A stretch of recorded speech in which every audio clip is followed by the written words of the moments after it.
ಶ್ರೀ ಗುರುಭ್ಯೋ ನಮಃ. ಹರಿ ಓಂ. ಸ್ವಾಮಿ ವಿವೇಕಾನಂದರು ತಮ್ಮ ಓರ್ವ ಸೋದರ ಸನ್ಯಾಸಿಗೆ ಅಮೇರಿಕದ ನ್ಯೂಯಾರ್ಕ್ನಿಂದ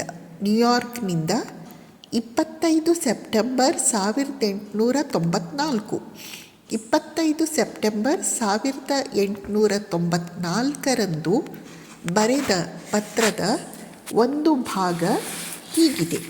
ಪರರ ಹಿತದಲ್ಲಿ ನಮ್ಮ ಜೀವನ ನಶಿಸಿ ಹೋಗುವಂತಹ ಕಾಲ ಎಂದು ಬರುವುದು? ಪ್ರಪಂಚವೆಂಬುದು ಮಕ್ಕಳ ಆಟ ಅಲ್ಲ. ನಮ್ಮ ಹಿಂದೆ ಬರುವವರಿಗೆ ಗುರಿಯ ಕಡೆಗೆ ಪ್ರಯಾಣ ಮಾಡುವುದಕ್ಕೆ ರಾಜಮಾರ್ಗವನ್ನು, ದೇಹದ ರಕ್ತವನ್ನಾದರೂ ಧಾರೆ ಎರೆದು ಯಾರು ಮಾಡುತ್ತಾರೆಯೋ ಅವರು ಮಹಾಪುರುಷರು.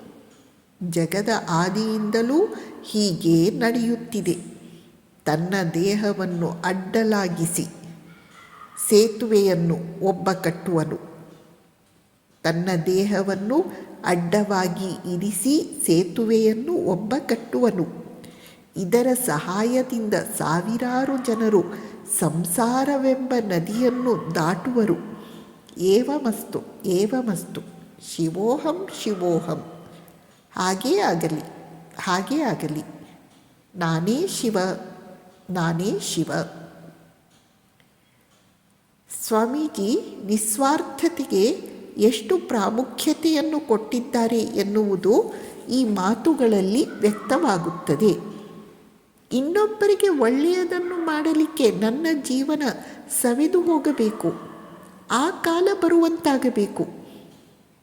ನಮ್ಮ ನಂತರ ಬರುವವರಿಗೆ ಮುಂದೆ ನಡೆದುಕೊಂಡು ಹೋಗಲಿಕ್ಕೆ ರಾಜಮಾರ್ಗವನ್ನು ನಾವು ನಿರ್ಮಿಸಿ ಬಿಟ್ಟು ಹೋಗಬೇಕು.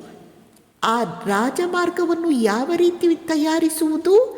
ನಮ್ಮ ದೇಹದ ರಕ್ತವನ್ನಾದರೂ ಧಾರೆ ಎರೆದು ರಾಜಮಾರ್ಗವನ್ನು ತಯಾರಿಸಬೇಕು. ಅವರೇ ಮಹಾಪುರುಷರು. ಈ ದೇಹವನ್ನು ಸೇತುವೆಯಂತೆ ಅಡ್ಡ ಬೀಳಿಸಬೇಕು. ಸಾವಿರಾರು ಜನ ಆ ಸೇತುವೆಯ ಮೇಲೆ ನಡೆದು ಆಚೆಯ ದಡವನ್ನು ಸೇರುವಂತಾಗಬೇಕು.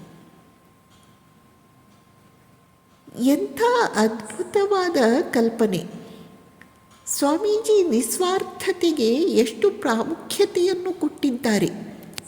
ಇನ್ನೊಂದು ಕಡೆಯಲ್ಲಿ ಸ್ವಾಮೀಜಿ ಹೇಳುತ್ತಾರೆ, ನೀನು ನಿಸ್ವಾರ್ಥನಾಗಿದ್ದೀಯೇನು? ಹಾಗಾದರೆ ನೀನು ಅಜೇಯ. ಸ್ವಾಮೀಜಿ ಹೇಳುತ್ತಾರೆ, ಸತ್ಯ, ಪ್ರಾಮಾಣಿಕತೆ, ನಿಸ್ವಾರ್ಥತೆ ಇವು ಯಾರಲ್ಲಿ ಇವೆಯೋ ಅವರನ್ನು ಮೆಟ್ಟಿ ನಿಲ್ಲಬಲ್ಲ ಶಕ್ತಿ ಜಗತ್ತಿನಲ್ಲೇ ಇಲ್ಲ. ನಾವೆಲ್ಲರೂ ಸ್ವಾಮೀಜಿಯವರ ಸ್ಫೂರ್ತಿಯಿಂದ ನಿಸ್ವಾರ್ಥರಾಗಲು ಒಂದು ಪ್ರಾಮಾಣಿಕ ಪ್ರಯತ್ನವನ್ನು ಮಾಡೋಣ. ನಮಸ್ಕಾರ.